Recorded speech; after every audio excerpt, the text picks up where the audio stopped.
अपमान को लेकर माता पिता को पीट पीट कर मार डाला। ये लाइन किसी फिल्म या कहानी की नहीं है। ये हाल ही की एक असली पुलिस रिपोर्ट से लिया गया सच है।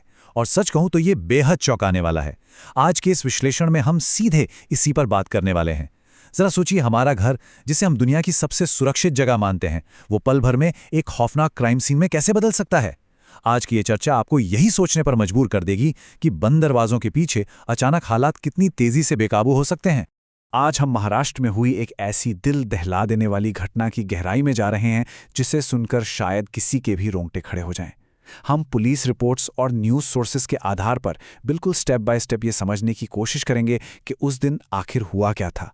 हमारा मकसद यहाँ कोई जजमेंट पास करना या किसी को सही गलत ठहराना बिल्कुल नहीं है। हम बस तथ्यों को एकदम न्यूट्रल तरीके से आपके सामने रखेंगे ताकि हम सभी इस पूरी घटना को बिना किसी बायस के सही नज़रिए से समझ सकें। तो शुरुआत करते हैं इस जगह से। ये महाराष्ट्र के धुले जिले का शिरपुर इलाका है और वहां की महावीर सोसाइटी। शुक्रवार की दोपहर का वक्त था। अब ये कोई क्राइम हॉटस्पॉट नहीं है, बल्कि एक बिल्कुल नॉर्मल सा शांत रिहायशी इलाका है। बिल्कुल वैसा ही जैसा शायद आपका या हमारा मोहल्ला होगा। लोग इसे अपना सुरक्षित आशियाना मानते हैं। रोजमर्रा की चहल पहल, बच्चों का खेलना, सब नॉर्मल रहा होगा।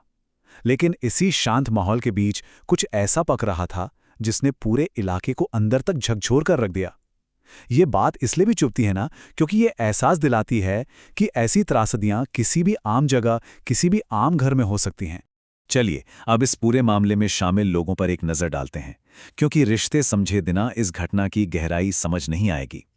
एक तरफ है रंजू देवी महतो और इंदिराम महतो, जो दुर्भाग्य से इस घटना के शिकार हुए। दूसरी तरफ है आरोपी चंदन इंदिराम महतो। और जानते हैं ये कौन है?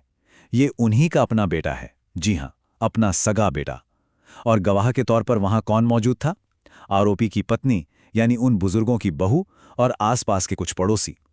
ये कोई बाहरी हमलावर की कहानी नहीं है। ये एक परिवार के भीतर पड़ी उस गहरी दरार की कहानी है जो अचानक सामने आ गई। इस पूरी कहानी का सबसे दर्दनाक हिस्सा इसका ये अजीब सा विरोधाभास है। जरा इमेजिन कीजिए, माता पिता अभी अभी अपनी बेटी की शादी से घर लौट रहे थे। शादी यानी किसी भी परिवार के लिए सबसे बड़ी खुशी, जश्न का माहौल, हंसी मजाक। वो इसी खुशनुमा माहौल से होकर घर में कदम रखते हैं। लेकिन घर पहुंचते ही वो सारी खुशियां पलक झपकते ही एक खौफनाक त्रासदी में बदल गईं। पुलिस रिपोर्ट बताती है कि खुशियों से भरे उस फंक्शन से लौटने के बस कुछ ही देर बाद ये हिंसक घटना शुरू हो गई। कोई परिवार जो अभी अभी जश्न मनाकर लौटा हो, वो चंद पलों में इतनी बड़ी तबाही का गवाह कैसे बन सकता है? यही बात इस घटना को और भी ज्यादा भयानक बनाती है। आइए घटनाओं को एक सीक्वेंस में देखते हैं कि चीजें कितनी तेजी से बिगड़ी। शुक्रवार दोपहर, माता पिता शादी से घर लौटते हैं। सब ठीक था, लेकिन कुछ ही मिनट के बाद किसी बात पर वो अपने बेटे को फटकार लगाने लगते हैं। रिपोर्ट्स के मुताबिक उन्होंने अपनी बहू के सामने ही बेटे को कुछ ऐसी अपमानजनक बातें कह दी जो शायद उसे बर्दाश्त नहीं हुई।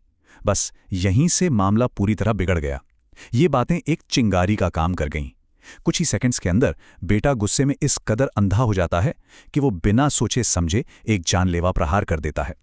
ये सच में डराने वाला है कि कैसे सिर्फ कुछ मिनटों के अंदर एक आम सी घरेलू बहस एक ऐसी हिंसा में बदल गई जिसे कभी वापस नहीं लिया जा सकता।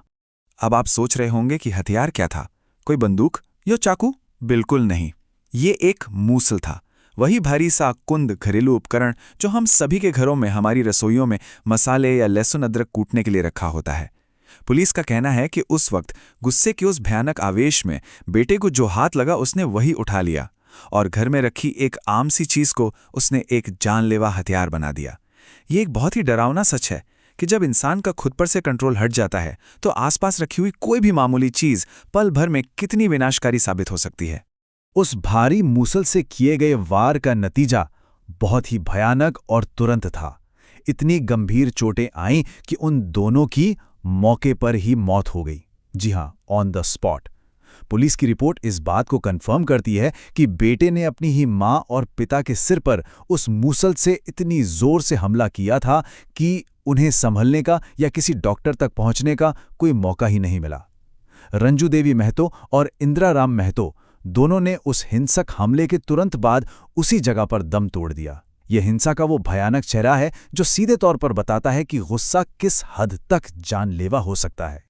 इस खौफनाक काम को अंजाम देने के ठीक बाद जब आरोपी चंदन को अपनी हरकत का एहसास हुआ तो उसने सबसे पहला काम क्या किया? उसने वहां से भागने की कोशिश की। लेकिन यहां एंट्री होती है पड़ोसियों की।